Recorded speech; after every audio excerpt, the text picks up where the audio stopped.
Hello, on a spring day in 2021, the Seoul police in South Korea received a crime report call.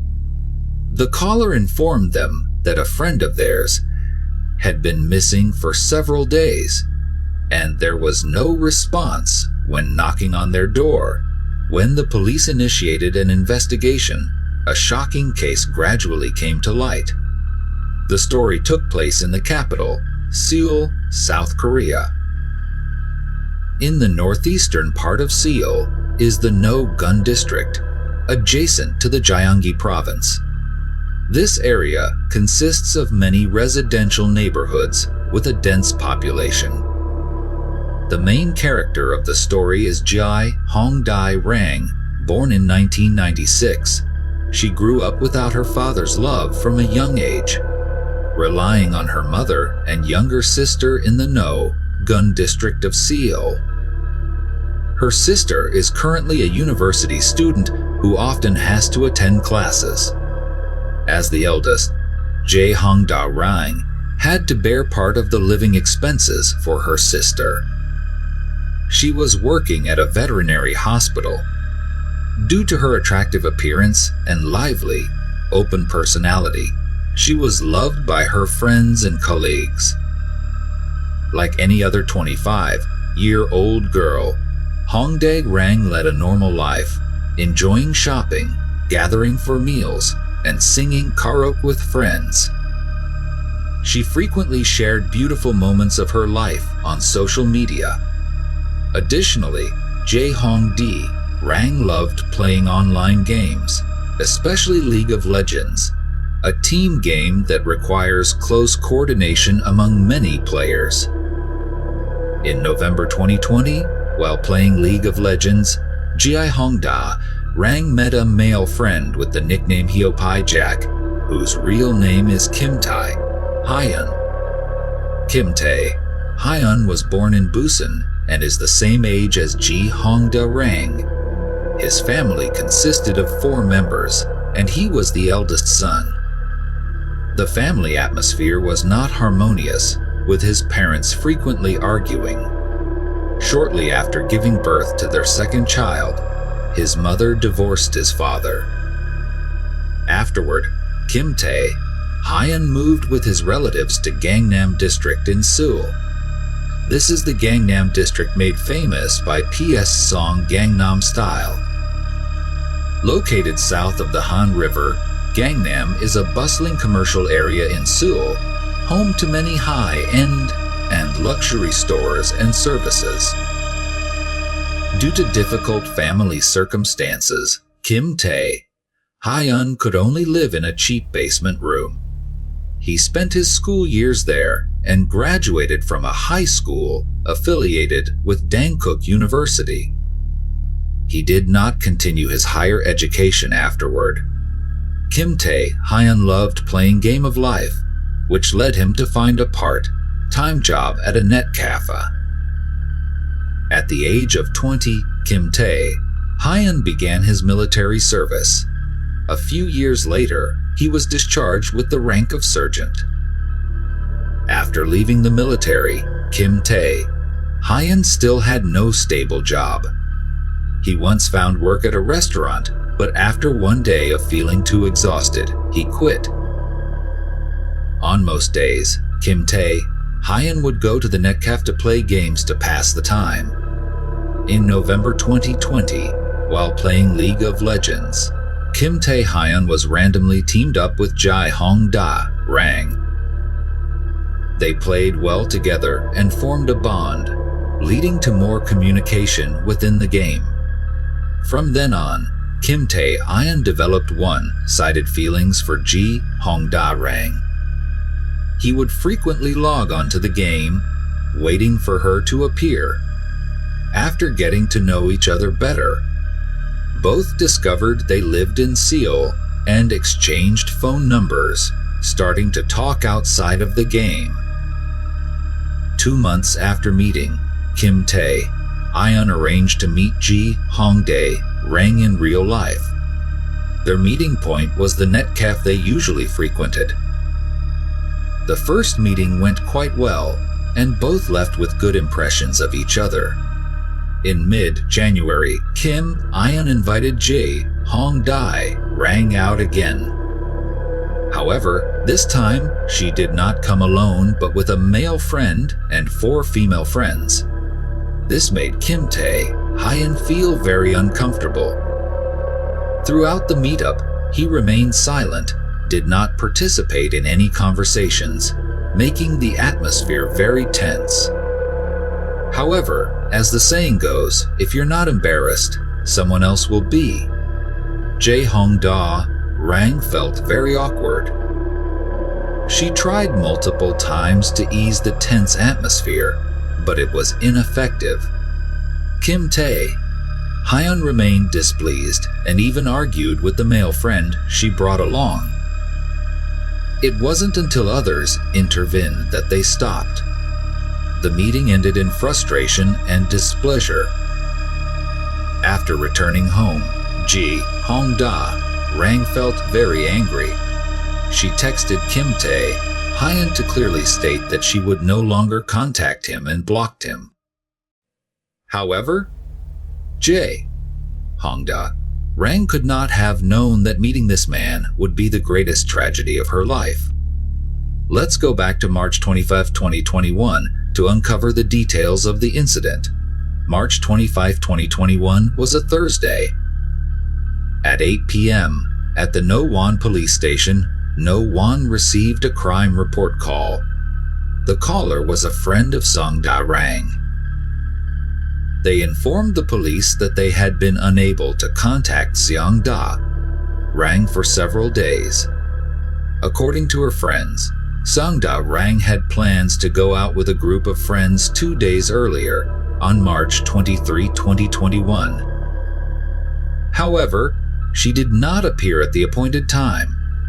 This puzzled the group since Rang was known for being very punctual and never canceled or postponed plans suddenly. Initially, everyone thought that Rang might have had an unexpected event and could not make it, so they did not worry too much. However, in the following days, they continuously tried to contact her, but her phone was always unreachable. She also did not show up at the veterinary hospital where she worked.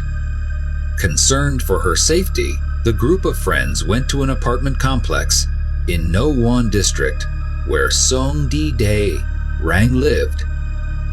When they arrived, they found her apartment locked with several uncollected packages outside. The group then met with the building manager to request the phone numbers of Rang's mother and younger sister. Strangely, none of these numbers could be reached either. At this point, the friends recalled their last phone call with Rang, during which she seemed startled and said, "Why are you here?" before quickly hanging up. Feeling a sudden surge of dread, they immediately called the police. Upon receiving the report, the police traced the phones of Rang, her mother, and her sister. The results showed that all 3 were in the apartment. The police quickly mobilized and arrived at Rang's apartment at 8:20 p.m. After breaking down the door, they were met with a horrifying scene. Rang, 25, her 59-year-old mother, and her 22-year-old sister were found lifeless in different parts of the house. All 3 had multiple stab wounds and had succumbed to their injuries, with fatal wounds located around the neck area. Besides the 3 victims, the police also found a man lying in a pool of blood with a dagger on him. The man was still alive and was rushed to the hospital. His identity was quickly established as Kim Tae-Hyun, an acquaintance of Rang whom she had met through a game. After recovering, Kim Tae-Hyun was interrogated by the police. He did not deny the crime and admitted to the murders. According to their findings, Song-dae, Rang had confided in her friends about her worries over how Kim Tae-Hyun had found out her home address. It was known that he had deduced her address from clues in photos Seong-da Rang had posted on social media, paying attention to information on the packages visible in the images. After obtaining her address, Kim Tae-Hyun had followed her multiple times and even visited her home. His feelings for Song-da Rang were entirely unreciprocated. She had no intention of pursuing any relationship with him. Realizing Seong-da Rang had no interest in maintaining contact with him, Kim Tae-Hyun became furious and planned his revenge. Before committing the crime, he had searched for terms like fastest way to kill someone online. Post-incident, he also searched information on the Mapo Bridge, which spans the Han River in central Seoul and is infamous for the numerous suicides that have taken place there. Hence being nicknamed the Bridge of Death, it was likely he intended to commit suicide there. Song-da Rang's friends told the police that Kim Tae-Hyun was actually Hyun Pai-jak, whom Seong-da Rang had known through gaming. 2 months before the incident, they had met in person, but it had not gone well, leading Song-da Rang to block all contact with him. However, since then, her close-in-game friend Hyun Pai-jak had transformed into the real-world stalker Kim Tae-Hyun, constantly harassing her through calls and messages. He even bought her expensive gifts and demanded meetings to mend their relationship, all of which Seong-da Rang refused. Subsequently, Kim Tae-Hyun resorted to using new phone numbers to contact her and loitering around the veterinary hospital where she worked. Song-da Rang had to adjust her commute to avoid encounters with him. One day, while Seong-da Rang was singing karaoke with friends, her mother called to inform her that a man claiming to be her boyfriend was ringing their doorbell. Alarmed, Song-da Rang hurriedly instructed her mother not to open the door. She later recounted the incident to her friends, expressing her anxiety over what Kim Tae-Hyun might do next. Not only did he stalk her to her house, but Kim Tae-Hyun also visited the veterinary hospital where Gyeong-dae Rang worked to harass her. Due to fear, Gyeong-dae Rang didn't dare go home alone and had to rely on her friends for transportation. Kim Tae-Hyun's stalking disrupted Gyeong-dae Rang's life to the point that she had to change her phone number. Rewinding to the afternoon of the day the murder occurred. At 5 p.m., Kim Tae-Hyun appeared at the apartment complex where Gyeong-dae Rang lived, looking suspicious, dressed entirely in black and carrying a white backpack. Inside the backpack were a blue duct tape suit, leather gloves, and other tools for committing the crime. He seemed very familiar with the area, having followed Gyeong-dae Rang home from work many times and often wandering around the area during his free time. On one occasion, a middle-aged man, suspicious of his behavior, inquired about why he was loitering there. Kim Tae-Hyun lied, saying he was waiting for his girlfriend. Surveillance footage showed that at 5:13 p.m., Kim Tae-Hyun entered a nearby internet cafe that Gyeong-dae Rang often visited. He chose a hidden spot but did not turn on a computer. He only sat for a few minutes before leaving. Notably, he paid in cash. It can be surmised that he went to the internet cafe just to check if Gyeong-dae Rang was there. At at 5:22 p.m. Kim Tae-Hyun appeared in an empty lot behind a building, constantly looking around as if searching for someone. Not finding his target after a while, he left. At 5:25 p.m., Kim Tae-Hyun entered a nearby convenience store to buy a bottle of water, a pack of cigarettes, and a lighter. He once again paid in cash. While there, he selected a knife from the store. At 5:40 p.m., Kim Tae-Hyun reappeared at Rang's apartment complex. He entered the building where Jae-young Rang lived and pretended to be a delivery person when encountered by the security guard. After fooling the guard, he went straight to Jae-young Rang's apartment. Kim Tae-Hyun knocked on Jae-young Rang's door, claiming to be a delivery person. A female voice from inside asked him to leave the package at the door. Kim Tae-Hyun placed the fake package down and pretended to leave. However, he silently hid right outside the door. At that moment, only Jae-young Rang's younger sister was home. Due to the stranger's presence, she didn't immediately open the door, but texted her mother and sister to ask if anyone had placed an online order. Her mother replied that there was none. Jae-young Rang also replied that she hadn't ordered anything. Nevertheless, without waiting for a response from her mother or sister, Jae-young Rang's younger sister put down her phone and went to open the door. As soon as she opened the door and bent down to pick up the package, Kim Tae-Hyun suddenly lunged from the side and used his foot to block the door. They stared at each other in shock. Only then did Kim Tae-Hyun realize the girl in front of him was not Jae-young Rang, but her younger sister. Jae-young Rang's younger sister was terrified, and before she could react, Kim Tae-Hyun shoved her inside, slamming the door shut. Immediately, he drew the knife he had chosen from the convenience store and repeatedly stabbed Jae-young Rang's younger sister.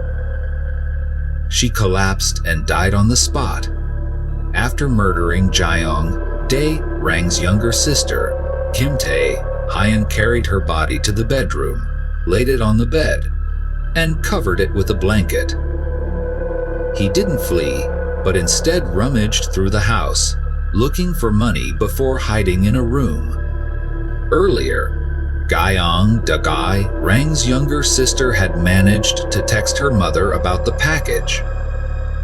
Half an hour passed, and her mother still had not received a reply from her daughter. She continued to text, asking if her daughter had gone outside, and received a strange reply. Meanwhile, the apartment hallway occasionally echoed with voices. At 10:30 p.m., the sound of a door unlocking was heard. Jae-young Rang's mother entered the house unsuspectingly. Kim Tae-Hyun, the perpetrator, who had been waiting, suddenly lunged from behind and attacked her. Over an hour later, Jae-young Rang returned home from her shift and was horrified to see her mother lying motionless in a pool of blood. A bedroom door was slightly open, and inside, her sister lay on the bed, sharing the same fate.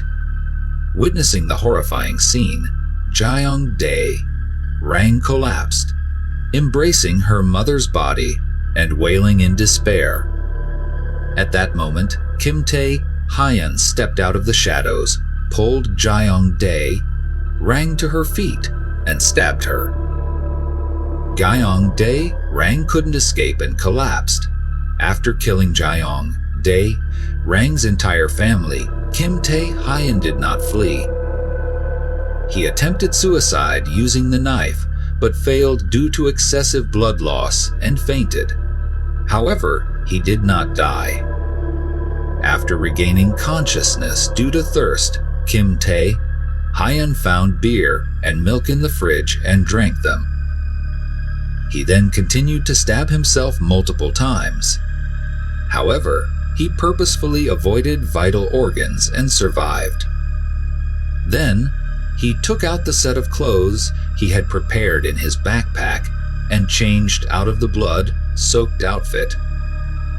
More horrifyingly, after his failed desperate attempt, Kim Tae-Hyun lay next to Jaeyoung Da, Rang's body, and used her phone. First, he deleted his name from her friends list. Then, he blocked some of her relatives. Within 3 days after killing 3 people, he restored the factory settings on their phones. He lived with the 3 corpses for those 3 days, eating all the food in the house until the police stormed in and arrested him. Kim Tae-Hyun brutally murdered 3 talented and beautiful women. When interrogated by the police about his motive, he stated that it was because Jaeyoung Da Rang ignored his feelings, leading him to commit the murders. The police charged Kim Tae-Hyun with 5 counts, including murder, theft, and illegal trespassing. A few days later, the police searched the basement room where Kim Tae-Hyun had lived. The room was cluttered, with damaged clothes and belongings scattered everywhere and trash strewn across the floor. In the trash bin, the police found his discarded ID card and job application form. His family had moved away after his arrest. Kim Tae-Hyun's brutal crimes sparked a wave of intense outrage in the Korean public. More than 250,000 people signed a petition to the Blue House, demanding that the government publicly release Kim Tae-Hyun's personal information and punish him severely. 2 weeks after the incident, Kim Tae-Hyun made his first appearance before the media. When being taken to the detention center, he muttered, "Our National Defense Army has 1.5 million people. What are you looking at?" A reporter asked, "Can you take off your mask?" Kim Tae-Hyun did not respond, but immediately pulled down his mask. This action was in stark contrast to his words. Throughout the process, Kim Tae-Hyun maintained a calm demeanor. When asked about the motive and details of the incident, he remained silent and did not answer. A criminal psychology expert noted that the most dangerous criminals are those who feel more confident after committing their crimes. Even when facing the media, after perpetrating their atrocities, they still consider themselves special. Kim Tae-Hyun showed no remorse when facing media cameras. His act of looking straight ahead and confidently removing his mask indicated that he had prepared himself mentally and wanted to present himself before the cameras. Based on Kim Tae-Hyun's behavior, it can be seen that he has a typical case of antisocial personality disorder. He expressed his anger through extreme actions. Kim Tae-Hyun's act of pretending to be a delivery person to commit the crime caused an uproar in Korea. People felt anxious and scared and sought ways to protect themselves. They heightened their awareness of protecting their personal information on parcels. Some even used tools to erase their personal details from packages. A day after Kim Tae-Hyun was arrested, the Korean National Assembly passed a law to punish stalking crimes. This law, effective from September 2021, targets those who commit stalking and surveillance with a minimum penalty of 3 years in prison or a fine of 30 million won, approximately 578 million VND at the time. The police have the authority to enforce measures such as prohibiting the suspect from approaching the victim within 100 meters and banning communication with the victim via phone or other means. According to investigations, Jang Da-rang was not the first victim that Kim Tae-Hyun targeted. Before knowing Jang Da-rang, he was acquainted with a male gamer whose nickname was Leon Ho. In Korea, age is highly respected. Even a 1-year age difference obliges the younger person to address the older one as brother or sister. After becoming close with Leon Ho, Kim Tae-Hyun began showing excessive concern. He voluntarily paid for everything for Leon Ho, even buying him a phone.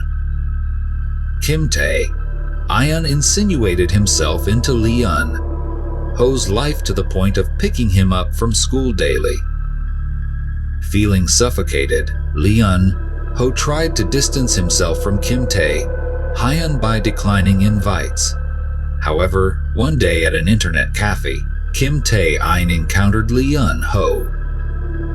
Overcome with anger, Kim Tae-Hyun dragged Leon Ho into the bathroom, repeatedly hitting him on the head with a roll of toilet paper, and threatened to kill him. Afterwards, Kim Tae-Hyun regretted his actions and wanted to mend his relationship with Leon Ho. He sent photos of self-inflicted injuries to Leon Ho, but Lee blocked him. Undeterred, Kim Tae-Hyun somehow accessed Leon Ho's social media account, impersonated him, and sent abusive messages to his friends. Kim Tae-Hyun's extreme personality had manifested since he was young. When he was a child, he used to abuse animals and was a reclusive child. Kim Tae-Hyun's high school classmates recounted that he often spoke very softly and always kept to himself. However, sometimes he would suddenly get angry and scream violently, scaring everyone. Notably, the reason for his anger was often trivial matters. In addition, Kim Tae-Hyun really liked playing video games and was quite good at it. Most of the time, he was typically quiet and unassuming. But occasionally, he would show aggressive behavior. Once, while playing games with friends, Kim Tae-Hyun suddenly got angry, smashed equipment, and intended to fight. The owner of the net cafe where Kim Tae-Hyun worked before enlisting shared, "I used to really like Kim Tae-Hyun because he was gentle and honest. Later, we became friends." After completing his military service, Kim Tae-Hyun came to find this net cafe owner because he couldn't find stable employment. The kind owner employed him as additional security and allowed him to play games for free during his free time. However, after some time, the net cafe owner discovered that the shop's funds were continuously disappearing. When he checked the security cameras, he found that Kim Tae-Hyun had stolen several times, taking a total of hundreds of thousands of won. The net cafe owner was very angry but thought about Kim Tae-Hyun's youth, recognizing that everyone makes mistakes sometimes. He worried that if he reported to the police, Kim Tae-Hyun would have a criminal record, impacting his future. Therefore, the net cafe owner decided to overlook it, merely dismissing Kim Tae-Hyun. According to the owner, he suspected that Kim Tae-Hyun had intellectual issues, unable to even perform simple calculations.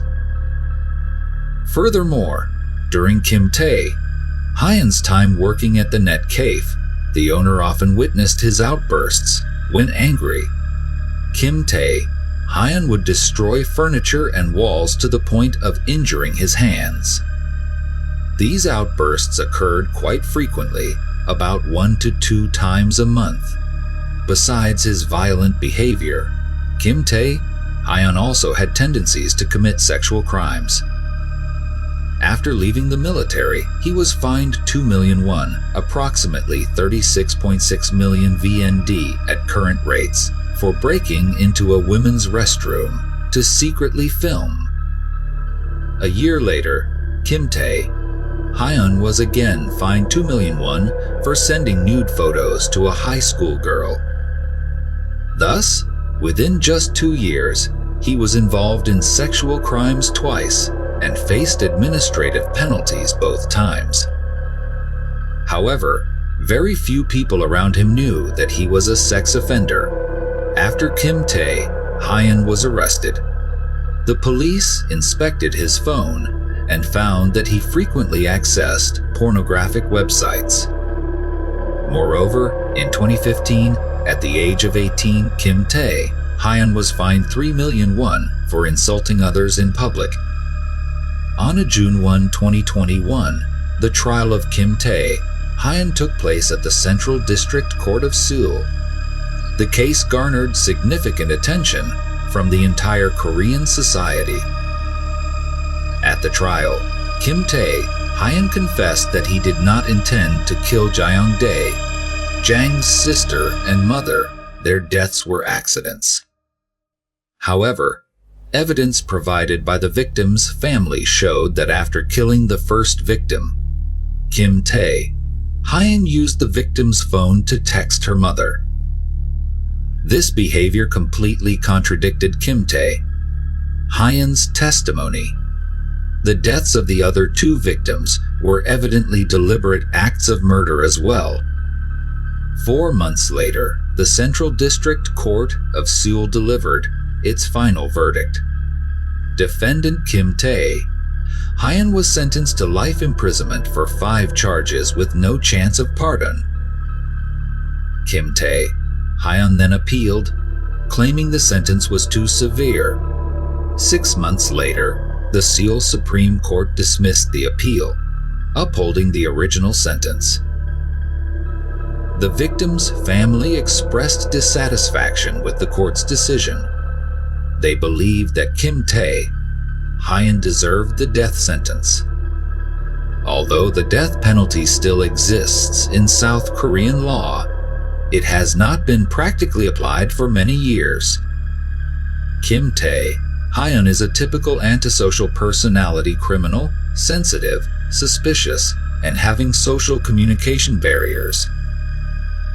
When rejected, he viewed others as mortal enemies and sought revenge.